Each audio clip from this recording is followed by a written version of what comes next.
Are you all completely out of your minds? This project is dragging our entire reputation into the dirt! My chest! Director Kang!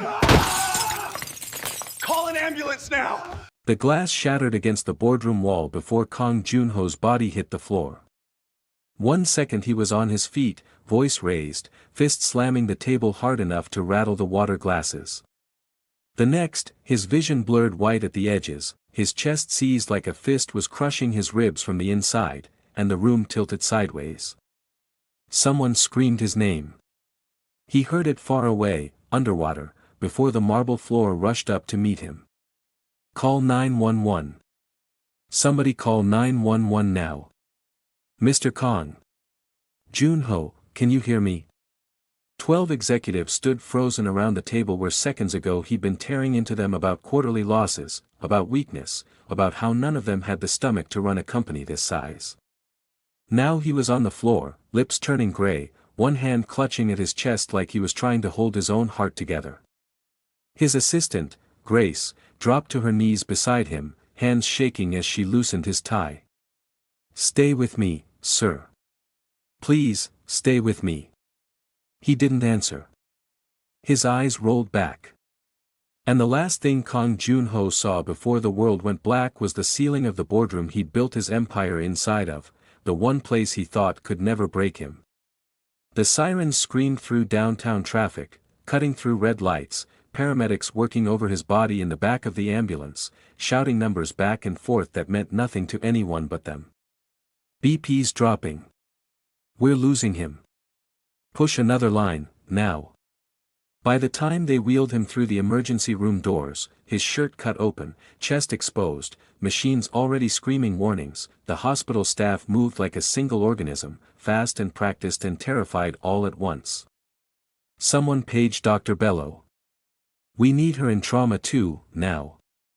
Amaka Bello had been mid-sentence with a resident when the call came through. She didn't break stride. 8 years of trauma surgery had trained her body to move before her mind finished processing the words. She pushed through the double doors, snapping gloves onto her hands, eyes already scanning vitals on the monitor before she even reached the gurney. Talk to me, she said, voice sharp, controlled. What do we have? 52-year-old male, sudden cardiac event, collapsed in his office. BP's crashing, we've got arrhythmia. Get me the paddles ready. I want a line in him in the next 30 seconds. She moved to the head of the bed, hands already working, eyes flicking up to check the monitor, and that was the moment her whole body went still. She looked down. And the breath left her lungs like she'd been struck. It was him. Older. Grayer at the temples. A phase she hadn't let herself look at in 8 years, and yet somehow it was exactly the same, the sharp jaw, the furrow between his brows even unconscious, the mouth that used to whisper her name like a promise before it learned to spit it like an accusation. Kang Joon-ho. Her ex-husband. Lying on a gurney, dying, in her hands. Dr. Bello. A nurse's voice, uncertain. Doctor, we need you. Amaka blinked hard, forced the shock down into the place she buried everything that wasn't useful in a crisis, and her voice came out steady, cold, professional. Charge to 200. Clear. His body jolted on the table. The monitor spiked, then steadied into something closer to rhythm. We've got a pulse. Weak, but it's there. Get him prepped for the cath lab, I want imaging in 10 minutes, move, move, move. She didn't stop working. She didn't let herself stop, because if she stopped, even for 1 second, she was going to remember every single thing she'd spent 8 years trying to forget, his hands, his voice, the night he stood in the doorway of the home they built together and told her his family would never accept a woman like her, no matter how much he loved her. That love wasn't enough. That she should have known that from the start. She saved his life with the same hands that used to hold his face when he cried about his father. And she hated, more than anything, that some small, foolish part of her chest hadn't stopped hurting for him.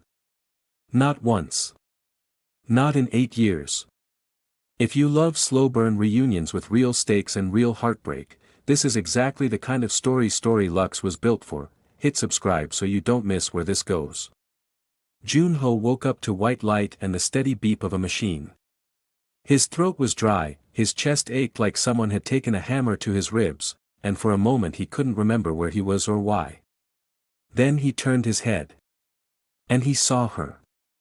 Standing at the foot of his bed, reading his chart, dressed in scrubs, hair pulled back the way she used to wear it when she pulled late shifts during her residency, back when he used to bring her coffee at midnight and beg her to come home and sleep, just for a few hours, just for him.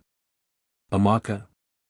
Her name came out of him like a question, like he wasn't sure his own mind wasn't playing tricks on him, punishing him with a hallucination shaped like the woman he lost.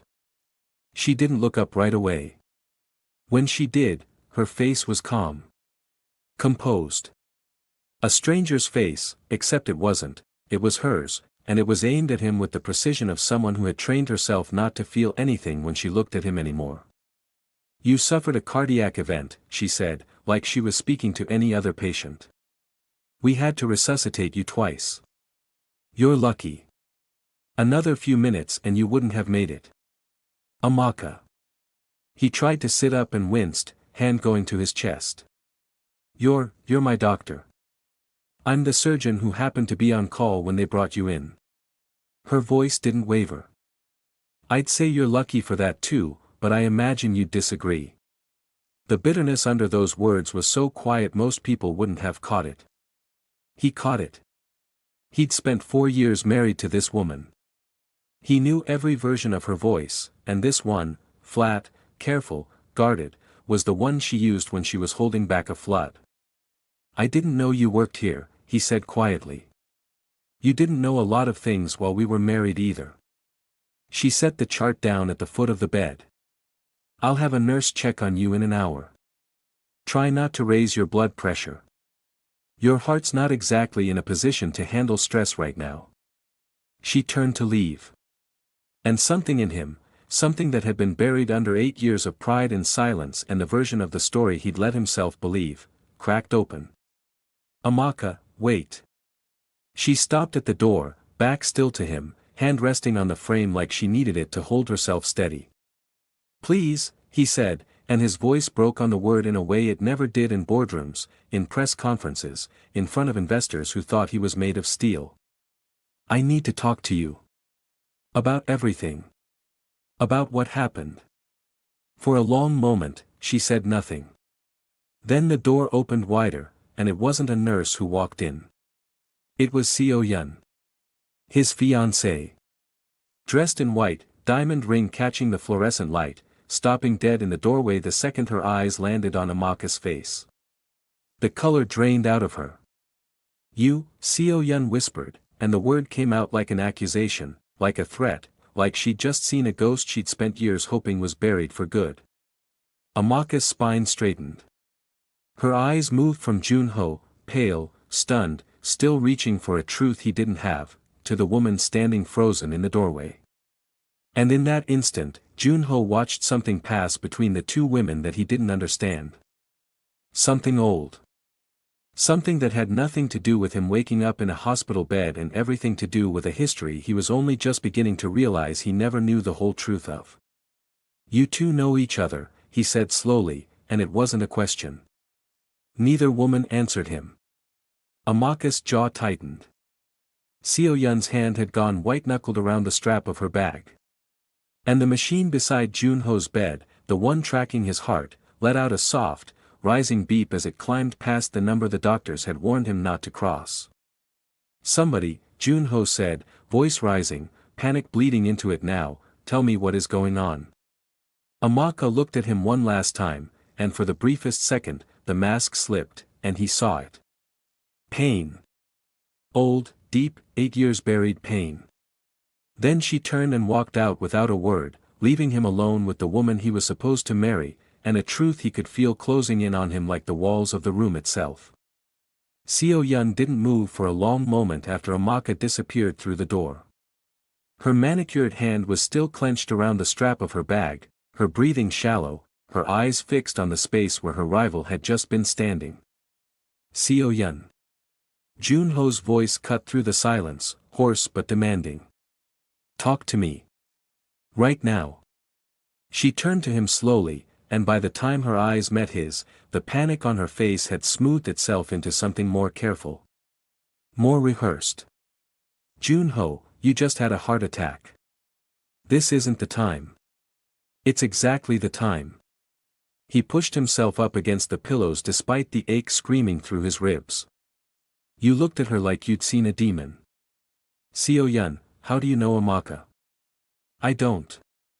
The lie came too fast, too smooth. I was startled, that's all. Finding out my fiancé's ex-wife is the surgeon who operated on him, that would rattle anyone. That's not what that was. His jaw tightened. 8 years of reading boardrooms, reading liars across negotiation tables, had sharpened something in him that didn't switch off just because his chest was wrapped in bandages. I know what fear looks like, Seo-yun. And that wasn't surprise. That was fear. She opened her mouth to argue, but the door swung open again, and this time it was his mother, Kang Mi-suk, sweeping in with the particular urgency of a woman who controlled everything and had just learned she couldn't control this. Junho. Mi-suk's hand flew to her chest, her heels clicking sharp against the floor as she crossed to his bedside. My God, when they called me I thought, she stopped herself, composed her face, straightened her spine the way she always did when emotion threatened to show. You're awake. Thank God. Mother. He watched her carefully now, differently than he had an hour ago. Did you know Amaka works here? Something flickered behind Mi-suk's eyes, gone almost as fast as it appeared, but he caught it, the same way he'd caught it in Seo-yun's face seconds earlier. Why would that matter? Mi-suk asked, too lightly.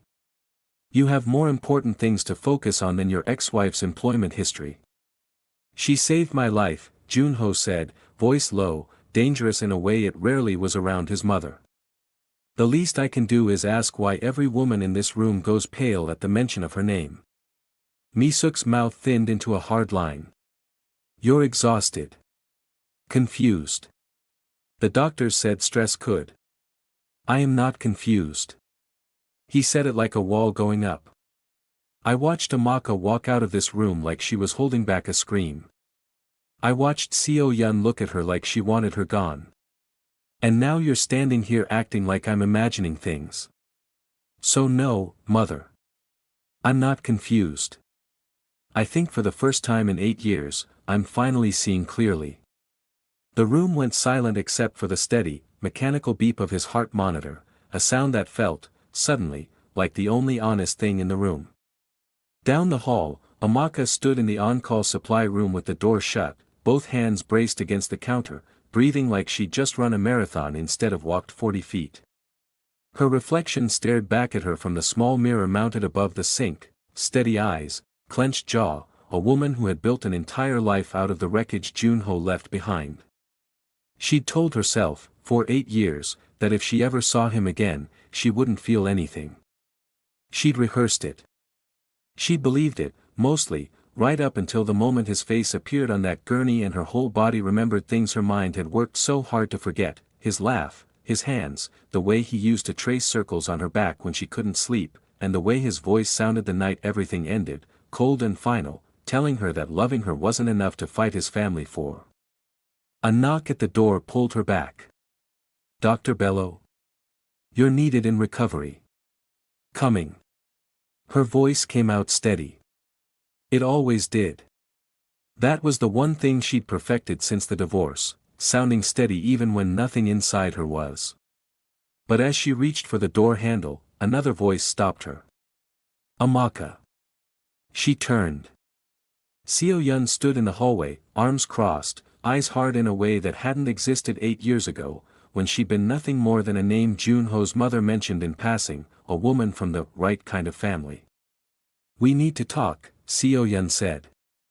We have nothing to talk about. We have everything to talk about. Seo-yun stepped closer, lowering her voice even as it shook with something that sounded dangerously close to desperation. You keep your mouth shut about what happened back then, and I'll make sure you never have to see Junho's face again after he's discharged. Amaka felt something in her chest go very still and very cold. Excuse me. You heard me. Seo-yun's eyes darted down the hallway, checking for anyone listening. Junho doesn't need to know the truth about the affair rumors. About who really started them. About why his mother believed them so fast. Some things are better left buried, Amaka. For both our sakes. For 8 years, Amaka had told herself she didn't know why Junho's family turned on her so completely, so suddenly, why the accusations of infidelity spread through his circle like wildfire until even Junho, the man who once swore he'd love her against the whole world, started looking at her like a stranger. She'd assumed it was simple prejudice. Simple cruelty. She never imagined there was an architect behind it. Until now. It was you, Amaka whispered, the pieces slamming together so hard and fast she had to grip the doorframe. You started the rumors. You made his mother believe I was cheating. Seo-yun's silence was answer enough. 8 years. Amaka's voice cracked, for the first time since Junho had opened his eyes and said her name, the mask fully shattered. 8 years I let that man believe I betrayed him. 8 years I lived with people whispering behind my back, losing friends, losing my place in that world, because of a lie you built.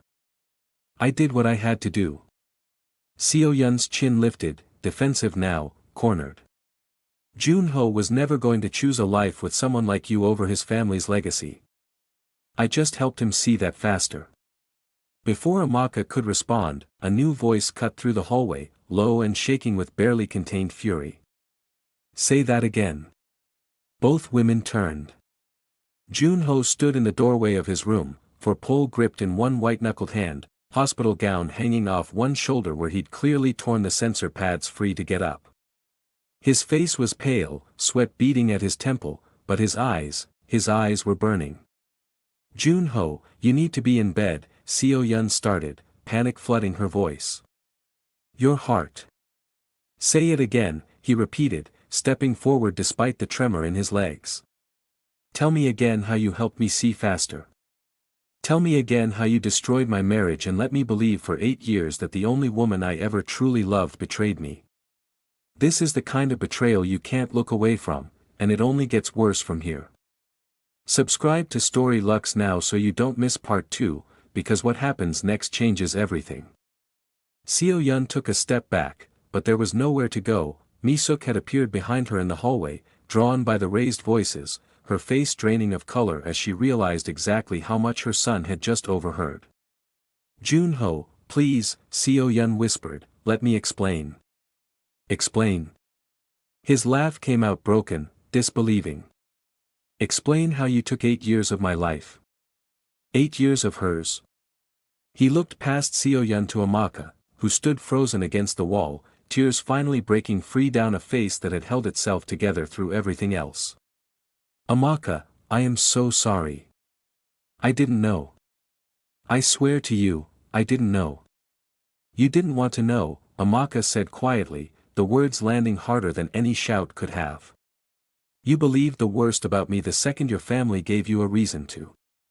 That's the part you don't get to apologize away, Junho.